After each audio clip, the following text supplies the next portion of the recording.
estava passando por um período de transição muito complicada, né, que era a adolescência, e eu sentia muita tristeza, solidão profunda, intensa. Eu achava que a minha família não me amava, então era um sentimento de rejeição muito profundo.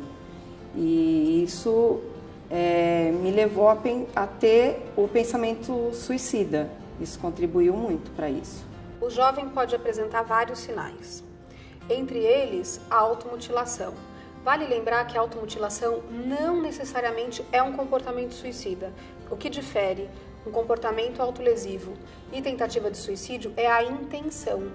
Na maioria das vezes, a automutilação está ligada ao alívio de um sofrimento psíquico e não à vontade de morrer.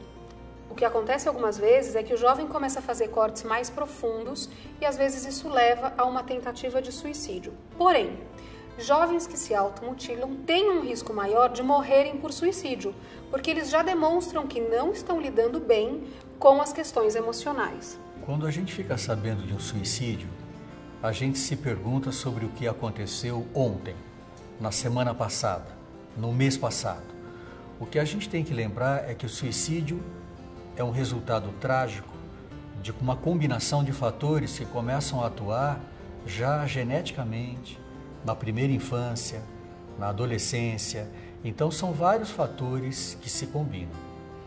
Dentre os fatores, não há sombra de dúvida, a depressão é muito importante. Então todas as pesquisas mostram que o problema mais comum nos suicídios é a depressão. E os adolescentes sofrem de depressão. A depressão está incidindo em gente cada vez mais jovem. Esse é um fenômeno da atualidade. Então nós temos que estar mais atentos e reparar numa mudança de padrão de comportamento que se instala e permanece ao longo do tempo. Não é aquela atitude que muda numa tarde, numa manhã e depois o adolescente volta ao normal. É algo que muda e permanece ao longo do tempo. Além disso, uso de álcool ou drogas, se colocar em situações de risco, agressividade, impulsividade, mudanças bruscas de comportamento, estar passando por bullying ou cyberbullying, acreditar que a morte é uma saída viável, romantizar a morte. E se esse jovem também teve um suicídio próximo a ele ou o suicídio de alguém famoso, isso pode levar ao que a gente chama de contágio. Então, o fato dele ter ou alguém famoso ou alguém muito próximo que morreu por suicídio e ele já estar vulnerável pode ser um desencadeante para o jovem.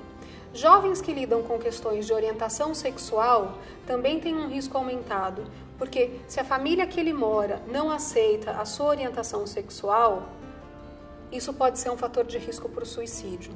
Jovens que tenham distúrbios corporais ou que se sintam anormais corporalmente também têm maior risco. Adolescentes grávidas. Então eu estou falando de alguns sinais e alguns fatores de risco aí que a gente pode observar. As pessoas buscam, né? Nós buscamos atenção, nós buscamos algum entendimento, nós buscamos um acolhimento, nós buscamos carinho, nós buscamos um abraço, né?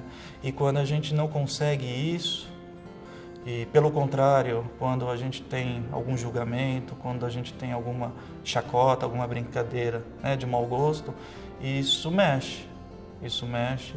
E nessa relação, nessa troca, ou a gente estreita o laço ou a gente afasta, né, os laços.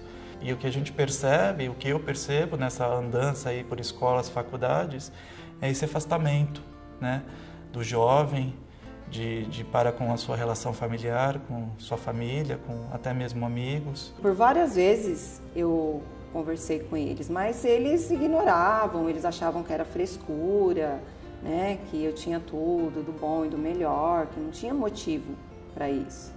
Então, na realidade, eles ignoraram, né, o que eu sentia na época. Era a única forma que eu via de sanar aquela dor que eu sentia, aquela rejeição. Então, eu fiquei com aquilo fixo na minha mente. Fiquei 5 dias internadas, 3 dias na UTI.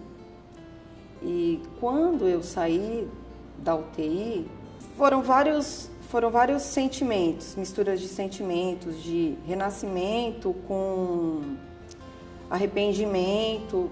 E ao ver a minha família, eu me senti muito feliz. Foi aí então que a minha família foi buscar ajuda, né?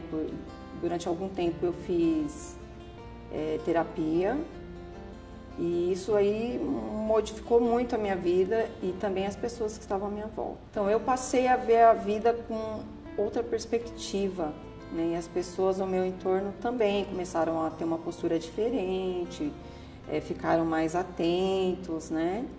A minha família mesmo começou a me dar um apoio emocional, amor, carinho, atenção. Isso foi fundamental para que eu superasse. Há jovens que falam com mais facilidade sobre o que está preocupando, outros não.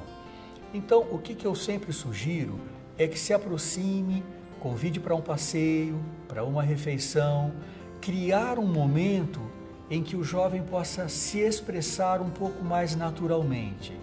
Não é o momento de ficar fazendo pergunta, conta para mim, o que você tem, fala, porque esse tipo de pergunta, ele só cria uma defesa ainda maior no jovem. Ele vai falar, nada, para com isso, não quero falar. Então, a sugestão que eu faço para os amigos, para o pai, para a mãe é, crie oportunidades de estar só e sem muitos outros estímulos, né? Sem música, sem buzinas, sem tela mostrando muita informação. Pode ser um passeio, uma refeição, uma caminhada. São esses momentos que são raros, mas que deveriam ser mais frequentes entre um pai, uma mãe e um filho.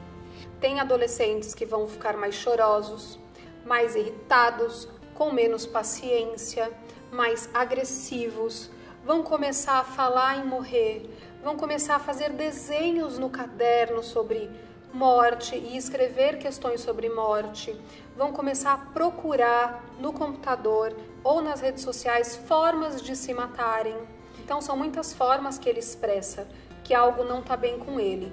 Agora, se não tem alguém olhando esse jovem para poder ver esses sinais, fica muito mais difícil. Então por isso que um olhar atento e cuidadoso da escola, da família e da sociedade em geral, porque de repente pode ser a mãe de um amigo, um pai de um amigo a perceber alguma coisa, faz toda a diferença. Teve uma tentativa de suicídio, primeiro vai ter os primeiros socorros. É importante que leve num pronto-socorro para que receba a ajuda necessária, porque às vezes tem algumas tentativas que não requerem um atendimento médico imediato, mas precisa de uma avaliação psiquiátrica. Qualquer tentativa de suicídio, algo precisa ser feito. Como uma tentativa de suicídio provoca na família reações tão contraditórias e tão difíceis de serem suportadas, pode haver explosões de raiva, acusações, cobranças indevidas e a situação vai ficando cada vez pior. Por isso, a dica que eu dou para os pais é: não pensem apenas em ajudar o adolescente. Pense que talvez você também precise de ajuda, porque não é fácil a gente enfrentar um filho tentando se matar. A gente fica muito mal, a gente fica querendo ajudar ao máximo, mas há momentos de muito desconsolo, há momentos em que a gente deixa de admirar aquele filho, a gente passa a ter vergonha do filho e tudo isso é normal.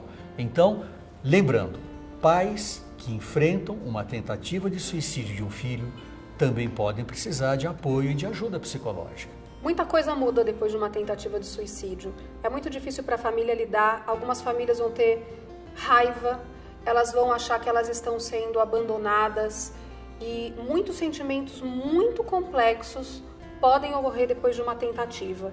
Então, tanto para a pessoa que tentou e volta para a situação onde ela estava, às vezes com sequelas, e aí acaba tendo um futuro muito mais complicado, e também para a família, que precisa lidar com toda essa situação.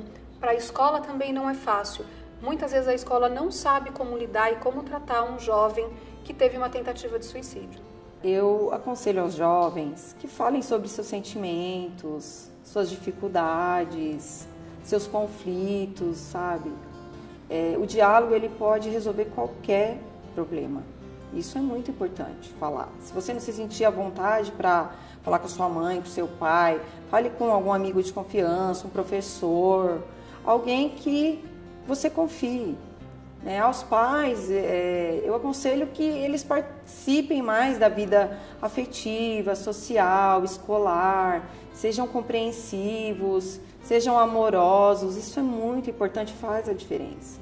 Né? Os professores que tenham um olhar sensível para o seu aluno, né? Que identifique estudantes de riscos através da comunicação verbal, crie vínculos afetivos, né? Crie situações de debate, onde os alunos possam se sentir à vontade de falar sobre tudo, sobre qualquer assunto, inclusive, né, esse tema que é o suicídio.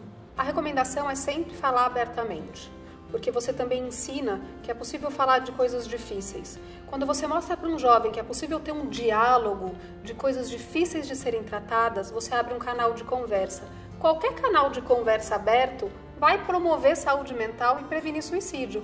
Então, se você consegue acolher essa dor, acolher sofrimento, falar de assunto tabu, não vai fazer com que o jovem faça alguma coisa. Muito pelo contrário, pode ser justamente uma porta que ele precisa para discutir uma série de coisas que ele não está sabendo lidar. É um dos slogans do CVV que falar é a melhor solução.